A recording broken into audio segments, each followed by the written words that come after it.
M Q M کی press conference جھوٹ کا پلندہ تھی۔ 27ویں ترمیم میں بہت سے نکات ہیں جنہیں پیپلز پارٹی نے قبول نہیں کیا۔ ایم کیو ایم کی ساکھ ختم ہو چکی ہے، ان کے سارے حربے ناکام ہو گئے ہیں۔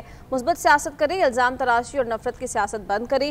سینئر وزیر سندھ شجاع میمن کا مصطفیٰ کمال کو جواب۔ کہتے ہیں ایم کیو ایم کی مردہ سیاست ایک بار پھر زندہ کرنے کی کوشش کی گئی۔ ایم کیو ایم نے بلدیاتی انتخابات سے رائے فرار اختیار کی۔ ان کو پتہ تھا کہ لڑیں گے تو شکست ہوگی۔ یہ جن بلدیاتی انتخابات کا ذکر کر رہے ہیں، انہوں نے زمینی حقائق دیکھ کر بائیکاٹ کیا۔